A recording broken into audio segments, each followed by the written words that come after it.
سورہ لقمان پہلے بھی اس پہ کافی مجالس سال ثواب کی پڑھ چکے ہیں. آج کوشش کریں گے کوئی نیا پہلو آپ کے سامنے پیش کر دیا جائے. وَوَصَّيْنَا الْإِنسَانَ بِوَالِدَيْهِ، ہم نے انسان کو وصیت کی اس کے والدین کے بارے میں، یعنی نصیحت کی، حکم دیا. یاد رکھیے کہ قرآن مجید میں جہاں بھی ماں باپ کا اطاعت کا حکم آیا ہے یا تو صرف الگ آیا ہے ماں باپ، اطاعت کا باقاعدہ جب حکم آیا ہے تو اللہ نے اپنی اطاعت کے فوراً بعد ماں باپ کی اطاعت کا ذکر کیا ہے. 2-3 مقامات کی طرف میں اشارہ کر دیتا ہوں. بات سورہ بنی اسرائیل، اس پر بھی آپ اکثر مجالس سنتے ہیں ایصال ثواب کے. وَقَضَىٰ رَبُّكَ أَلَّا تَعْبُدُوا إِلَّا إِيَّاهُ وَبِالْوَالِدَيْنِ إِحْسَانًا، اور تمہارے اللہ کی طرف سے، یعنی اللہ کی طرف سے تم پر یہ حکم آیا، یعنی واجب کیا گیا. فقہا اس کا مطلب کیا نکالتے ہیں؟ واجب کیا؟ سب جگہ، مطلب بلا تفریق مکتب و ملت سب جانتے ہیں کہ یہ واجب ہے. وَقَضَىٰ رَبُّكَ، اللہ کی طرف سے یہ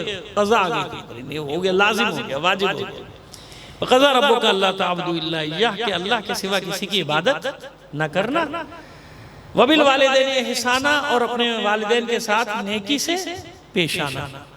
سورہ بقرہ 83 آیت، وَإِذْ أَخَذْنَا مِيثَاقَ بَنِي إِسْرَائِيلَ لَا تَعْبُدُونَ إِلَّا اللَّهَ وَبِالْوَالِدَيْنِ إِحْسَانًا، اور یہ تم سے نہیں، ہم نے بنی اسرائیل سے بھی عہد لیا تھا، یعنی ہر قوم سے یہ عہد لیا ہے، ہمیشہ کے لیے عہد لیا ہے کہ اللہ کے سوا کسی کو اللہ سمجھ کے اس کی عبادت، اللہ کے سوا کسی کی عبادت نہیں ہوگی، اور اپنے والدین کے ساتھ نیکی سے پیش آنا. اب یہاں وہی پروردگار عالم وصیت کر رہا ہے، پھر انسان کو وصیت کر رہا ہے. اب یہاں کیسے بیٹھا ٹھیک ہو؟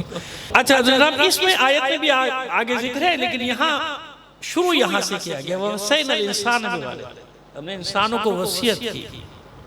کس بات کی وصیت کی؟ وَوَصَّيْنَا الْإِنسَانَ بِوَالِدَيْهِ، اس کے والدین کے بارے میں. اور والدین میں بھی حملتہ امہ وہنًا علی وہن، اس میں بھی خاص طور پہ ماں کا ذکر کیا جا رہا ہے. وہ انسان جس کی ماں نے پے در پے مصیبتیں جھیل کر اس کے وزن کو اٹھایا. حملتہ امہ وہنًا علی وہن، پے در پے وزن جھیلا، اس کو اٹھایا، جو انسان کو نہیں یاد رہتا. 2 سال کے بعد جب وہ باشعور ہوتا ہے تو وہ بھول جاتا ہے کہ میں کبھی گوشت کا لوتھڑا تھا، اپنے جسم پر بیٹھی ہوئی مکھی بھی نہیں ہٹا سکتا تھا، ہے نا، اپنی کوئی خواہش بیان نہیں کر سکتا تھا. یہ ماں تھی جو میری ہر تکلیف کو میرے رونے سے سمجھ لیتی تھی.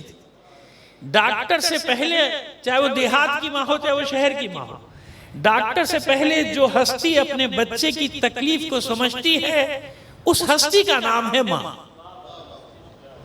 حملتہ امہ وہنًا علی وہن. لیکن انسان بھول جاتا ہے نا، زود فراموش ہے، اسے کیا معلوم کہ کس طرح راتوں کو جاگ جاگ کر ایک غریب کی ماں ہو یا امیر کی ماں ہو. چلو امیروں کے پاس وسائل ہیں، وہ تو رکھ لیتے ہیں، پالنے والیاں بھی رکھ لیتے ہیں، خیر اللہ کو میں کوئی اعتراض نہیں کر رہا، نہ کوئی تنقید کر رہا ہوں، لیکن ہر ایک کے پاس تو وہ وسائل نہیں ہے نا. تو ہماری جو اکثر آبادی تو مائیں بیچارے سینے سے چمٹائے چمٹائے، ایک وقت وہ آتا ہے کہ باپ بھی غصے ہو جاتا ہے کہ سلاؤ اس کو، میں تھکا ہوا آ رہا ہوں، چپ کراؤ اس کو، مجھے سونا ہے. لیکن اللہ نے ماں کے دل میں، ماں کے سینے میں وہ دل دیا ہے کہ وہ اس گوشت کے لوتھڑے کو چمٹائے چمٹائے، چاہے اسے رات بھر جاگنا پڑے جاگے. اور میں نے ایسی ماں کو بھی دیکھا جو سینے سے چمٹائے چمٹائے مزدوری کرتی ہیں سڑکوں. دیکھیں نا، وہ بھی ماں ہے نا. ہم اہمیت نہیں دیتے ان باتوں کو، لیکن سوچے تو صحیح نا، کبھی کبھی تو ماں ہے نا جو اینٹیں اٹھا رہی ہے، تغاریاں اٹھا رہی ہے، مزدوری کر رہی ہے، اور یا پیچھے تھیلے میں بچہ لٹکا ہوا ہے بیچارہ، یا سینے سے لگا ہوا بچہ ہے نا. ماں، اس ماں کے لیے پروردگار عالم خاص طور پہ، دیکھیے ہمارا مزاج بھی، عادت بھی ہے، اور اب تو ظاہر ہے کہ عادت ہماری پکی ہو گئی کہ ایصال ثواب کی مجلس یا اس تصویب چلو تو ہم انہی موضوعات پہ بات کرتے ہیں، اور ہم سے کوئی توقع نہ کیجیے گا، کیونکہ یہ باتیں ہر جگہ ہوتی نہیں ہے نا. باقی مجالس ماشاءاللہ آپ سارا سال سنتے رہتے ہیں، ہم بھی کوشش کرتے ہیں پڑھنے کی، لیکن یہ مجالس ایسی ہوتی ہیں کہ ہمارے بچے بیٹھے ہیں نا، جوان بیٹھے ہیں، یہ کچھ نہ کچھ لے کے جائیں آج کے ماحول میں نا، لے کے جائیں. ان کو معلوم ہو کہ ماں باپ کی وقت کیا ہے، ماں باپ کا مقام کیا ہے اللہ اور رسول کے نظر میں. ایک جملہ کہتے چلے جائیں بات کو آگے بڑھانے سے پہلے، کہ بس یوں سمجھ لیجئے کہ اگر ماں باپ ناراض ہیں تو آپ سال میں 12 مہینے زیارتوں پہ جائیے، ہر سال حج کیجئے، کچھ بھی قبول ہونے والا نہیں. نہ اللہ قبول کرے گا، نہ مولا قبول کرے گا. وہاں ایک ہی اصول ہے کہ جو اپنے ماں باپ کا نہیں، مولا کا کہاں سے ہو گیا؟ یاد، میں بالکل صاف صاف بات کر رہا ہوں آپ سے. ماں باپ ماں باپ ماں باپ، اور ان میں بھی سب سے بڑا مقام کس کا ہے؟ ماں کا. حملتہ امہ وہنًا علی وہن وفصالہ فی عامین، اور 2 سال ہم نے اس کی دودھ چھڑائی کی مدت، اپنے خون جگر کو دودھ کی صورت میں ہر ایک کے پاس اتنے وسائل نہیں کہ وہ قیمتی ترین دودھ لے کے اپنے بچوں کی پرورش کر دے اور کسی اس کے حوالے کر دے. اب انگلش میں خاص اصطلاح استعمال ہوتی ہے، ہم کوشش کرتے ہیں کہ کم سے کم کوئی انگلش کا لفظ استعمال کرے، ہمیں آتی بھی نہیں ہے، لیکن کوشش یہ سمجھا دیا جائے. کام کرنے والی یا خدمت گزار یا جس کو کہتے ہیں وہ مربیہ کہتے ہیں اس کو عربی میں. خیر وہ جو بھی ہے رکھ لیا آپ نے، رکھ لیں. ہر ایک کے پاس تو ایسا نہیں ہے. 90% آبادی کے پاس تو ایسا نہیں ہے نا. وہ اپنے خون جگر کو دودھ کی صورتوں سے پلاتی ہے، اسی سے اس کی نشو نما ہوتی ہے، اسی سے اس کا گوشت پوست بنتا ہے، اسی سے اس کی ہڈیاں مضبوط ہوتی ہیں، اسی سے توانا ہوتا ہے، اور اسی طاقت کے ساتھ اپنے ماں باپ پہ جھڑک جھڑک کے بات کرتا ہے، ڈانٹ ڈانٹ کے بات کرتا ہے. اور قرآن مجید کیا فرما رہا ہے؟ قرآن مجید فرما رہا ہے فَلَا تَقُلْ لَهُمَا اُفْ وَلَا تَنْهَرْهُمَا. ان سے اف تک نہ کرو، چہ جائے کہ ان سے جھڑک کے بات کرو. ہم نے دیکھا ہے نا بڑھاپے میں ماں باپ جوان اولادوں سے ڈرنے لگتے ہیں کہ بچہ ناراض نہ ہو جائے، جھڑک نہ دے، ڈانٹ نہ دے، ہمیں چھوڑ کر نہ چلا جائے، یا کبھی ہمیں ہی نکال چلے جائیے. اب تو ایک ایڈی ہوم نہیں پتہ نہیں کتنے سینٹر بن گئے، جا کے دیکھ لیجیے. میں ملا ہوں ایسے معزز اور باعزت گھرانوں کے ماں باپ سے کہ جو بیچارے پڑے رہے ہیں، ان کی اولادیں زندہ ہیں ماشاءاللہ، لیکن رکھ نہیں سکتے. ایک ماں 10 بچوں کو پال سکتی ہے، 10 بچے مل کے ایک بوڑھی ماں یا باپ کو پالنا ان کے لیے قیامت ہو جاتا ہے نا. سوائے اس کے کہ کوئی مفادات ہوں تو صلوات بھیجئے محمد آل محمد پر. بس کہنے کا مسئلہ یہ ہے کہ یہ کوئی میں قانون کلی نہیں پیش کر رہا، مگر یہ سارا دار و مدار کس پہ ہوتا ہے؟ تربیت پہ. جب آپ تربیت کرتے ہیں اپنے بچوں کی تو پھر آپ توقع رکھیے بچے جو دیکھتے ہیں نا وہ کرتے ہیں. بچوں کو یہ بات سمجھانے کی ضرورت نہیں ہوتی کہ ماں باپ کی خدمت کیسے کی جائے. جب بچوں کے سامنے آپ اپنے ماں باپ کی خدمت کریں گے نا تو بچے سمجھیں گے کہ ماں باپ کا مقام کیا ہوتا ہے. یاد رکھیے یہ ہمارا تجربہ ہے، پریکٹیکل ہے. ہم تو جانتے ہیں کہ بچے کس طرح پھر جانے دیتے ہیں اپنے بوڑھے ماں باپ، یعنی آخر وقت تک ان کے بستر سے لگے رہیں گے، چاہے وہ اسپتال میں کہ نہیں ہمارے ماں باپ ہیں، ہمارے ماں باپ ہیں، ہمارے ماں باپ ہیں، ہمارے ماں باپ. بغیر کسی لالچ، کوئی جائیداد کی لالچ نہیں، کوئی مکان کا لالچ نہیں، کوئی بینک بیلنس کا لالچ نہیں. خالص محبت کب آتی ہے؟ جب بچے خود دیکھتے ہیں. میں آپ کو ایک بتا دیتا ہوں، ہمارے دوست نے ہی ہمیں بیان کیا تھا، بہرحال سچ ہے یا جھوٹ ہے ان کی گردن پہ، لیکن وہ خود بتایا ہمیں کہ وہ یہ تھے کہ ایک صلوات بھیجئے محمد آل محمد پر.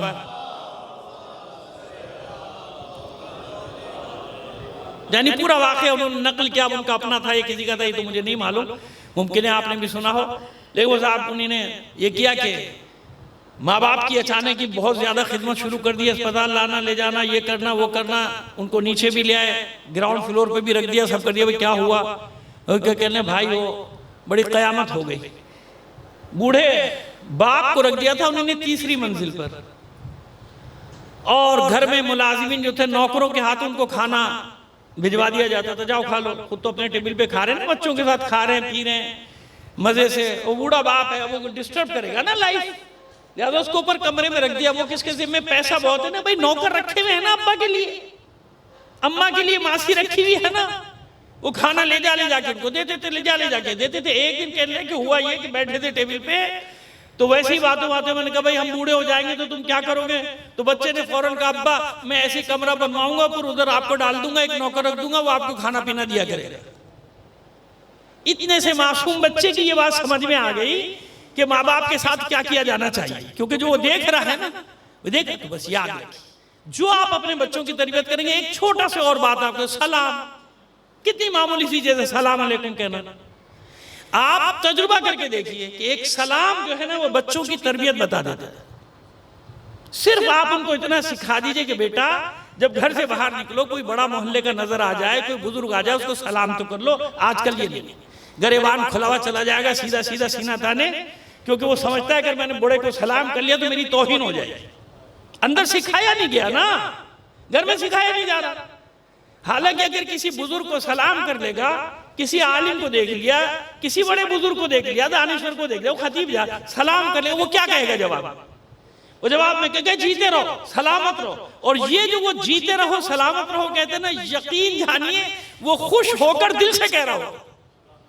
تو ایک سلام مفت کی دل کی دعائیں دلواتا ہے، ایک ہوتا ویسے دعائیں، صرف ایک سلام کی بات کر رہا ہوں کہ جیسے ہی بچہ کسی بڑے کو سلام کرتا ہے بڑا خوش ہو جاتا ہے، کسی نے مجھے سلام کیا، بیٹا جیتے رہو، سلامت رہو، اور صرف اس کو دعائیں نہیں دیتا دل سے، گھر والوں کو دعائیں کہ بھائی کس کا بچہ ہے، فلاں صاحب کا، بھائی کیا تربیت ہے ماشاءاللہ، سمجھے میری بات؟ ایک بچوں کو یہ عادت ڈال دیجئے کہ بیٹا جب گھر سے باہر نکلو کوئی بڑا نظر آ جائے، بزرگ نظر آ جائے تو یہ غرور کی علامت ہے، سلام نہ کرنا، جواب دینا تو واجب ہے نا، سلام نہ کرنا کیا ہے؟ غرور کی۔ تو بچوں کو صرف ایک سلام کرنا سکھا دے تو دل سے ان کو دعائیں دینے، اور اب یہ کتنا مفت میں مل رہی ہیں دل کی دعائیں بھائی، صرف ایک سلام کے ذریعے سے آپ کے بچوں کو دعائیں دے رہا ہے، دل سے وہ دعا دیتا ہے، اس کا وہ بڑا جو ہے وہ دل سے خوش ہو کے دعا دیتا ہے، وہ خوش ہو کے جو دعا دی جاتی ہے وہ دل سے دی جاتی ہے۔ صلوات بھیجیے محمد آل محمد پر۔ چلیے تو اب سمجھ میں آئے کہ ماں کون ہے جو اس گوشت کے لوتھڑے کو چمٹائے چمٹائے پھر رہی ہے، اس وقت دعا کیا کرتی ہے؟ دنیا کی کوئی ماں اپنے بچے کے لیے نہیں کہتی کہ 100 سال کا ہو جائے، 500 سال کا ہو جائے، 1000 سال بھی اس کو کم لگتے ہیں بھائی۔ جو ماں اپنے بچے کو دعا دے گی وہ کیا دے گی؟ 1000 سال کا ہو، 1000 سال کا ہو، اس سے 1000 بھی کم لگ جائے گی۔ نہیں کبھی دعا مانگے گی 1000 سال کا ہو جائے میرا بچہ، نہیں 1000 سال کتنے ہو گئے؟ نہیں 1000 بھی کم ہے ماں کے لیے۔ ماں جب دعا دے گی بغیر کسی لالچ کے دعا دیتی ہے، اور کیا خواہش ہے؟ میرا بچہ بڑا ہو، جوان ہو، تنومند ہو، میں اس کی شادی کروں، میں اس کے سہرہ باندھوں، میں اس کی دلہن لے کر آؤں، ہے نا ایسا؟ بغیر لالچ کے دے رہی ہے نا دعا۔ کوئی لالچ ہے اسے؟ کوئی لالچ ہے، اس کی خواہش ہے کہ میرا بچہ پھلے پھولے۔ یہ میں ایک حدیث کا خلاصہ کر رہا ہوں آپ کے سامنے۔ یہ سوال آیا تھا حضور کی خدمت میں، تو اس نے کہا تھا کسی آنے والے نے کہ میں اپنی ماں کو جب سنا تھا ماں باپ کے حقوق تو کندھے پہ بٹھا کے کہا تھا میں سب طواف کرا کے لایا ہوں، ساری خدمت کرتا ہوں، کھانا پکا کے بھی کھلاتا ہوں اپنی ماں کو، میں نے حق ادا کر دیا۔ تو حضور نے فرمایا تھا کہ تو نے ایک رات کا بھی حق ادا نہیں کیا۔ یہ کوہوت کا پہاڑ دیکھ رہا ہے، یہ 70 پہاڑ سونے کے، تو صدقہ کر دے، اور 70 زندگیاں تجھے ملے اپنی ماں کی ایسی خدمت کرے، ایک رات کا، ایک رات۔ کیوں؟ دلیل خود حضور نے دی۔ میں نے کہا نا بہت تفصیلی روایت ہے، میں اس کا خلاصہ کر رہا ہوں۔ تفصیل یعنی دلیل حضور نے دی، کہا سن جب تیری ماں تیری خدمت کر رہی تھی نا تو تیری زندگی کی دعا کے ساتھ کر رہی تھی کہ تجھے 1000 سال کی زندگی ملے۔ جب وہ دعا کر رہی تھی، جب وہ تجھے پال رہی تھی، جب وہ تجھے کھلا رہی تھی ہاتھ سے نوالے، تو کس دعا کے ساتھ کہ تجھے زندگی ملے؟ آج جب تو اپنی بوڑھی ماں کی خدمت کر رہا ہے نا تو کہیں نہ کہیں گوشے میں تیرے یہ بات ہے کہ چلو بھئی آخری عمر آخری ان کی آرام سے گزر جائے۔